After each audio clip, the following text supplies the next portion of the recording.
Je voulais vous parler d'une contradiction assez intéressante auquel peu de gens pensent. Ça m'est venu là, à l'instant, et je me suis dit, c'est vrai que c'est assez intéressant. Je me suis fait une petite blessure ici, ouais, c'est rien du tout, mais je me suis ouvert en voulant tenter de couper un morceau de pain. J'ai fait glisser le couteau et je me suis ouvert vite fait là, je pissais le sang et tout ça. Et je remarque que souvent, les gens ont l'habitude, dès qu'ils se font un petit bobo, de mettre, tu sais, de mettre de l'antiseptique, de mettre un pansement, de mettre des trucs comme ça pour guérir plus facilement, plus rapidement, etc. Et moi, je ne le fais jamais. Je ne le fais vraiment, vraiment jamais, sauf vraiment si c'est une grosse blessure ou si c'est un gros truc. Mais sinon, je ne le fais jamais. Vraiment, jamais, jamais, jamais. Pourquoi je ne le fais jamais? Parce qu'en fait, ça ne me paraît pas du tout naturel de faire ça. Et c'est là où est toute la contradiction, justement, et vous allez comprendre pourquoi. En fait, notre corps, il est capable de se réparer tout seul. C'est-à-dire que dès que vous faites un bobo, ben, vous le voyez, hein, il y a une cicatrice. Votre corps, il va réparer les cellules. En fait, les cellules vont se régénérer. Votre corps va réparer tout ce qu'il a réparé, les cellules de peau, tout ce qui a besoin à être réparé. Le corps, il va le faire lui-même. Du coup, quel intérêt à désinfecter à chaque fois le corps alors que lui-même est capable de régler le problème tout seul. Alors vous allez me dire, oui, ça évite les risques, ça évite ça, ça évite ça. Je suis d'accord quand c'est des grosses blessures ou que si vous êtes taillé avec un morceau de fer rouillé, évidemment qu'il faut ne pas prendre de risques parce qu'il ne faut pas choper des maladies à la con, il faut quand même pas être con non plus. Mais pourquoi le faire avec des petits bobos à la con où vous savez très bien qu'il n'y a aucun risque? Pourquoi mettre un pansement? Pourquoi mettre de l'antiseptique? À quoi bon si le corps est capable de le réparer tout seul? Le truc, c'est que moi, dans ma mentalité, je me dis, pourquoi est-ce que je vais aider mon corps ou lui apporter quelque chose alors qu'il n'en a pas besoin? Est-ce que ça va vraiment l'aider en fait? Peut-être qu'à court terme, oui, ça va l'aider parce que ça sera plus efficace, plus rapide, etc. Ça va guérir plus rapidement. Mais à long terme, si à chaque fois tu es en train d'aider ton corps en mettant de l'antiseptique, etc., bah, du coup, il va plus être capable d'arriver à gérer ça tout seul en fait, hein.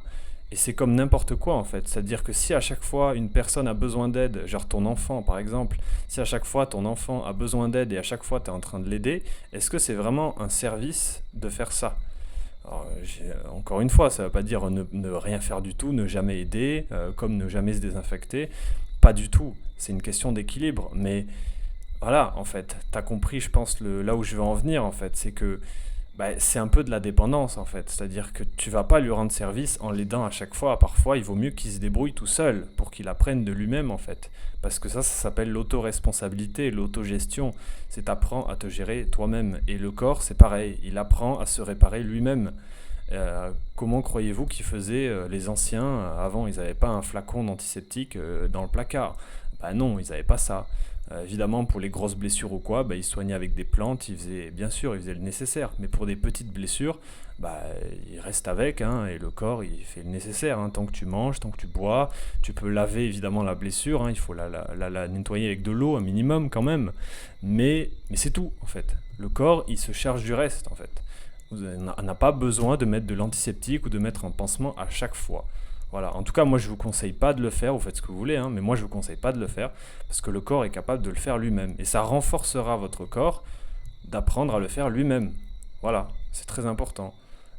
Voilà, moi, quand j'ai eu le Covid, ben, j'ai pas mis de vaccin. Voilà. Alors après, j'ai pris cher ma race. Je sais pas si le vaccin il m'aurait aidé ou pas. Je sais qu'il y a beaucoup de gens en spiritualité qui croient pas du tout en l'effet du vaccin. Moi, je vais vous dire, je n'en ai aucune idée. Je sais pas si le vaccin il est bon, pas bon, le vaccin Covid là. J'en ai aucune idée. Moi, je l'ai pas pris parce qu'effectivement, je croyais à l'époque que c'était de la manipulation, donc je l'ai pas pris. Et puis, je voulais prendre aucun risque aussi. Quand j'ai eu le Covid, j'ai pris cher ma race, mais j'ai mis du temps à avoir le Covid, hein. J'ai mis énormément de temps. Voilà, mais moi je suis vraiment dans cette mentalité que le corps, il doit apprendre à gérer ça tout seul, à gérer les maladies, à tout gérer tout seul, et que j'aide mon corps que en extrême urgence, que quand vraiment je sens que j'en ai besoin. J'écoute mon corps et mon corps me dit là c'est la merde, aide-moi. Et dans ce cas-là, je vais prendre, pardon, Et dans ce cas-là, je vais prendre un médicament, voilà, je vais aider mon corps avec des choses extérieures que les humains ont créées par leur intelligence. Voilà. Mais voilà, je pense que ça sert à rien de tout le temps, tout le temps prendre des médicaments. Il y a des gens qui sont accros à ça. Ils vont prendre un médicament pour un rien. Ils vont tout le temps mettre des pansements à chaque fois qu'ils ont une mini micro blessure.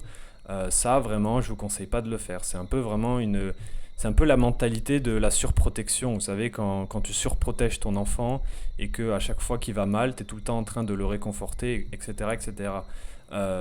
Oui et non, en fait, hein. C'est un équilibre, hein, encore une fois. Parfois, il vaut mieux qu'il se débrouille tout seul. Parfois, ton enfant, il a besoin d'un bon câlin pour être rassuré, et c'est très bien de le faire. Et parfois, il vaut mieux le laisser apprendre à vivre ses émotions tout seul, à apprendre à gérer ses émotions tout seul, en fait, parce qu'il en est capable. Parce qu'il en est capable. Tu vois, c'est pas juste pour ouais, je te laisse gérer tout seul parce que j'ai pas envie de t'aider. Non, non, c'est pas ça la mentalité. La mentalité à adopter, c'est tu en es capable, je sais que tu en es capable, donc je te fais confiance, je crois en toi, du coup, je te laisse gérer ça tout seul. Voilà, pour ton enfant comme pour ton corps, en fait, c'est pareil. Tu sais que ton corps, il en est capable, et si tu crois en lui, eh ben, agis comme si tu croyais en lui. Voilà, pour ton enfant, c'est pareil, tu sais qu'il est capable de gérer ça par lui-même, alors de temps en temps, tu vas lui laisser faire les choses tout seul. Voilà, et je trouve que c'est vraiment un acte d'amour de pouvoir faire ça. On pense qu'à chaque fois, l'amour, c'est toujours faire du bien, faire du bien, faire du bien, rassurer, apaiser. Ben, parfois, l'amour, c'est le contraire de ça. Parce que à court terme, ça sera difficile, mais à long terme, ça va lui apprendre énormément de choses qui seront utiles dans sa vie. Et ça, c'est de l'amour, c'est un acte d'amour, parce que tu l'aides à long terme. Et tu l'as fait pour lui. Donc ça, c'est génial. Et voilà, et c'est un peu le message que je voulais vous passer à travers ce petit exemple. Voilà.